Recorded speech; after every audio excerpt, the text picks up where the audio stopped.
来继续来看这个回答，明仔载要公布到财报，业绩的好歹，唔那影响到美国股市，嘛冲击到台北股市。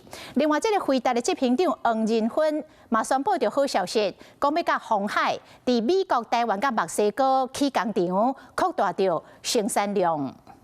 Have a great supercomputing 2024. 超级运算大会伫美国的亚特兰大盛大登场 ，AI 教父黄仁勋亲身宣布一个好消息。Blackwell is in full production. Foxconn is building new Blackwell production and testing facilities in the U.S., Mexico, and Taiwan, using NVIDIA Omniverse to bring up the factories as fast as possible. 鸿海那个回答联手打造下世代的 AI 工厂。 旗下鸿霸科技也采用 Blackwell 结构，推出突破性逆顶的 AI 机柜。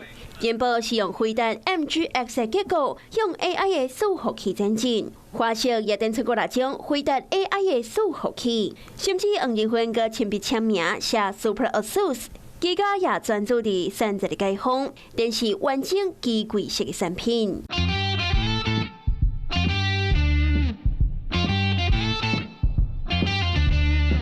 甚至唔那电子大厂、电源的供应厂光宝科也积极切入 AI 领域，将伺服器的电源转换率为96%提高到97%，降低效能个新成本。伫个原有的竞争基础下，佮加上高运算正注重的液冷技术，发挥出双倍效果，也成功得到辉达的认证。Market is on tenterhooks ahead of quarterly numbers from NVIDIA.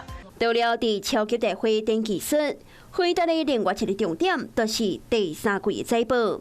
投资人甲股民拢正关心。Hello， 我是蒋欣梅。想要抢先掌握最及时的新闻资讯吗？赶快订阅、按赞、开启小铃铛，锁定华视新闻 YouTube 频道。